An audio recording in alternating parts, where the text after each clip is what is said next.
Military officers defying SHIELD fired a nuke at downtown, reducing the city to ruins like a fireworks display. FRIDAY swiftly told Tony, who promptly volunteered to intercept the nuke, saying, "Sorry, I'm off to catch a nuke today." Tony unhesitatingly sent the nuke through the portal, smiling despite knowing it might be his final act as a hero. This is a heroic farewell. Tony finally destroyed the Chitauri's lair, exhausted like a dog. The Chitauri army scrambled as the base exploded. All stared at the portal for Tony, but he didn't show.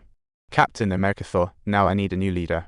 Just as the portal was closing, Tony fell out of the hole, his armor acting like a parachute, landing on all fours like a clumsy Thor intended to save him when Hulk's screen blared like an alarm.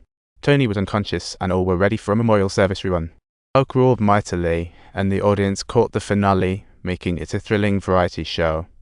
Thor escorted the fallen to Asgard. Heroes resumed normal life, bracing for a coming party war. Subtitles. This time, the battle was made extremely thrilling by Tony, as if it was a highly anticipated live stream. Team strength rose as Hulk and Black Widow threw a wild party, composing his lullaby and turning him back to Banner. Captain America and Thor's direct attacks created a hammer and shield combo skill, turning the scene into a comedic superhero skit. Tony, haunted by the Battle of New York, insisted on launching a new Iron Legion, while the team's Archer morphed into Super Dad, becoming the father of 3. Rumor says in Captain America 2, Hydra didn't fully retire, found gossip and used Loki's scepter for pranks. They crafted 2 exceptional "Hey, come here" mutants, so the Avengers must find Hydra's base and retrieve the Mind Scepter. Facing the Avengers offensive, Hydra boss sent Quicksilver and Scarlet Witch. Quicksilver's power like Wild Express delivery. Even the supposedly invincible sniper couldn't react in time, and Captain America, after being attacked, saw nothing but shadows and held onto his shield tight. Quicksilver alone left everyone dizzy, while Scarlet Witch's magic felt like a red fireworks show, dazzling everyone in the process. JARVISSA, Tony infiltrated the castle, defeated the guards, and found a secret room with the trophy from the New York battle. Hydra created countless robot soldiers with these. Tony nearly got the scepter when Scarlet Witch launched a sudden attack. Under control, Tony saw Avengers highlights and teammates wiped out like a heavy documentary. Just when he felt regretful, Captain America suddenly swooped in like a rescue expert, grabbing her hand with flair. "Tony, why aren't you going all out to save the Earth?" His words felt like a magic wand, hitting Tony right in the feels. She decided to wield a sword and roam the world, reclaim the scepter, thinking, "Kids make choices, I want all." On their way back, Tony suggested to Banner that they share the Mind Scepter. To their surprise, they discovered the Mind Stone within had a mind of its own. Talk about overthinking. It was like a little genius, even smarter than JARVIS, to develop a stronger AI. Tony persuaded Banner, and they hit it off instantly. However, the development process was way more complicated than they imagined, with each experiment turning into a car crash scene. The two geniuses decided to unexpectedly as soon as they left Ultron's cell fused with wild ideas that wiping out humanity would bring Earth peace. Meanwhile, the Avengers were unaware a nightmare loomed. Marvel disasters rained down, and Tony bore heavy responsibility. Fast how powerful Tony's Ultron is, it's like an internet neighbor, reading all data in seconds.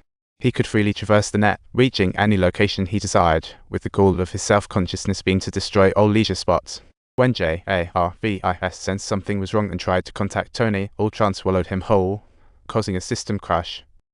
Meanwhile, the Avengers gathered, with Thor narcissistically boasting that besides himself, no one could lift his hammer. Everyone was skeptical. Hawkeye tried first, with the tragic result his hand ached. When Tony tried to wield the hammer, smoke rose from his wrist. He called Rhodey for help, but even Hulk couldn't lift it. How funny. Clearly, no one can lift Thor's hammer. Thor said only those with justice in heart can gain its approval. Just then, Ultron appeared, shattering the mood, nonchalantly declaring that the primary task of safeguarding the Earth was to eliminate all Avengers. What a laugh. He activated his Iron Legion to attack, and everyone laughed. These little minions are no match for the Avengers. They were obliterated in an instant. Then Thor tossed his hammer, smashing Ultron into scrap metal with a fragile sight. But Ultron had already slipped away and the Avengers were in panic, as Ultron is a top AI. If he got nuke codes online, it'd be disastrous. Keep him off Weibo. Meanwhile, Ultron had already infiltrated Hydra's base through the internet and crafted a shiny new suit, feeling like the new superhero in town. Quicksilver and Scarlet Witch entered, swiftly made a deal with Ultron like a family reunion. They sourced a weapons dealer hiding a massive stash of vibranium, leading to an intense debate over money, their motto being too much cash, too few problems. The arms dealer grew suspicious seeing billions in his account, thinking Ultron was Tony's agent. Tony's name instantly angered Ultron. In a bad mood, Ultron swiftly removed the dealer's arm, turning the atmosphere into one thick with gunpowder. Just then, Tony and his crew arrived, and an intense battle was on the verge of breaking out, resembling a game of cat and mouse between Ultron. Meanwhile, Quicksilver effortlessly dodged attacks in the battlefield, only to end up with a facepalm when attempting to use his hammer to battle.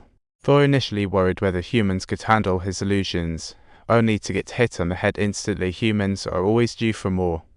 Captain America returns to 70 years ago, sees a dangerous yet beautiful love tale. Black Widow suffers more, recalling childhood capture. Just as he was about to control Hawkeye delivered a crushing blow in return, truly a strategic ploy. Can anyone guess who will emerge from this confusion?